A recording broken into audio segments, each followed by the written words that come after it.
Afternoon update tayo mga ka-guys and mga kasari. Martes po. Martes alas 3:30 ng hapon. Mag-update tayo dahil ang sabi ko sa last vlog ko is pupunta si Kuya AJ sa Uyanggurin and particularly mag-grocery. Last Sunday po nag-grocery kami and in fact meron pa nakahilira pa ang ating mga karton pati ang ating mga sitsirya. No, umpisa ni Kuya AJ kaninang umaga. Tinigil ko lang dahil sobrang init and nipahulay kadali si Kuya AJ guys kay kung magsikog lihok-lihok samot og kaigang. And you know, pag medyo idaran na ta guys, may edad na si Kuya AJ, baka so ingat-ingat tayo sa sobrang init. Nag-relax konti si Kuya AJ kanina mga tanghali. So banat ulit ngayon kasi palapit na mag alas 4. Although walang klase guys dahil nakabakasyon yung ating mga estudyante, pero marami pa rin namimili and yung mga kabataan sa bahay, yun ang pabalik-balik. Labaw pa sa may klase. And update tayo dahil may nabili kaming bigas nung last Sunday nakabili kami sa Great Wall. Sa Great Wall na namili si Kuya AJ guys. Although may difference yung presyo niya kumpara sa binibilihan natin sa Pinko, pero okasyon na kasi andoon na ako and ayoko nang bumalik kinabukasan, pero nakabalik pa rin kasi wala akong mantika. So andoon ako kahapon, nagmantika ako and bumaba konti ang presyo ng mantika, pero konti lang din. And ang bigas din is bumaba konti. So hindi pwedeng hindi pwede tayong mag-stock ng maramihan lalo pat hindi tayo nag-wholesale. Retail lang po ang binta ni Kuya AJ. So meron lang tayong 6 na sakong bigas nandito. So yung 10 na napakita ko sa inyo is na may naiwan na 2. So itong iba na pang-6 is nakapagdagdag ako last Sunday. So nakabili ako guys ng 5. So nabuksan na yung naiwan sa 10, may isa pang naiwan dyan, so 6 siya lahat. Ayan po, so bumaba din siya konti, pero ang sabi ni Kuya AJ is hindi pwede magpundo ng marami dahil pag maramihan at saka yung niya, hindi kasi stable yung price, so dapat hindi tayo magpundo ng marami.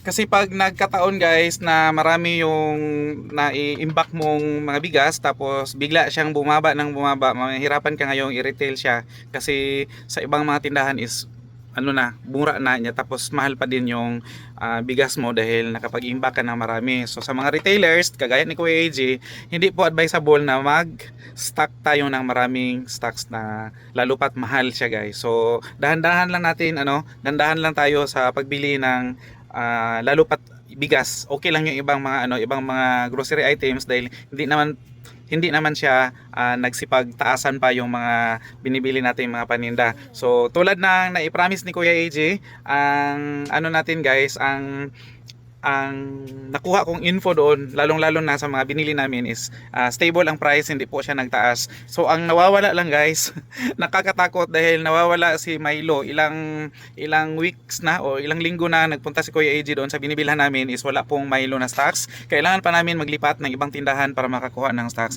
And ang balita ko guys is mawala daw talaga dahil may wholesaler ako nakausap sa labasan, yung binibilhan ko is last na daw nabili niya sa Gaisano yung ilang karton ng Milo na kinumpra niya.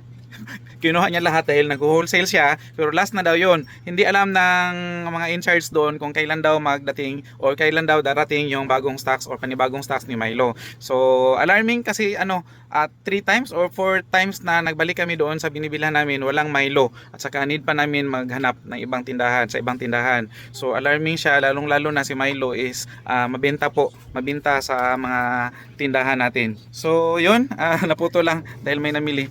Ang hindi lang siya Milo guys dahil yung mga swak din is may mga tindahan ding walang mga stocks ng swak. So si swak, si Milo at saka yung iba pang mga produkto na mabenta or fast moving sa mga tindahan natin is delikado pag nagkaubusan at the worst is wala talaga siya sa mga groceryhan. Yun ang delikado. Sabi ko nga sa kanya, okay lang sa iyo dam kung worst comes to worst, marami ka namang pera. Sabi niya, paano daw yung pera kung may pera ka at wala ka namang mabiling mga stocks na paninda. So alarming. At pati siya na wholesaler is naaalarma din dahil baka mag-close sila. Kasi ano pa mang silbi na mag-open ka na wala ka ng paninda.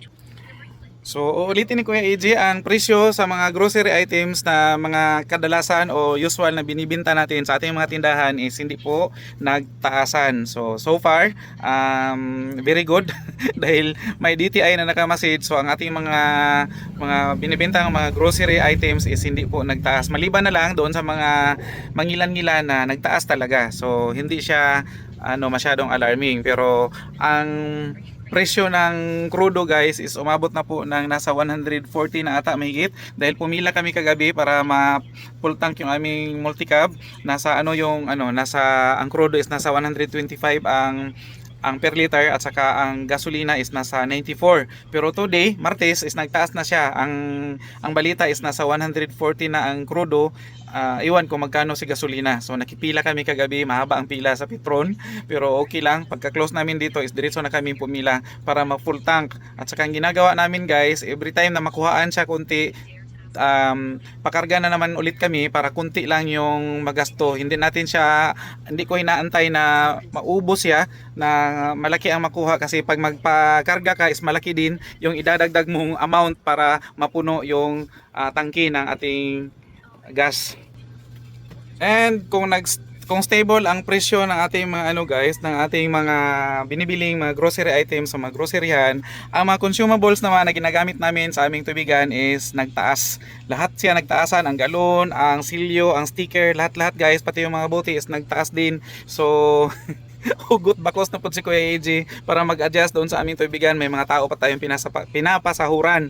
So guys, kutas og apas kay nato tay business pero maglisod po ta guys kay di man nato pwedeng idiretso og taas nga mahal na pud kaayo ang atong baligya sa atong tubig, especially tubig guys is essential siya and hindi pwedeng taasan natin masyado dahil iiyak din ang ating mga customers.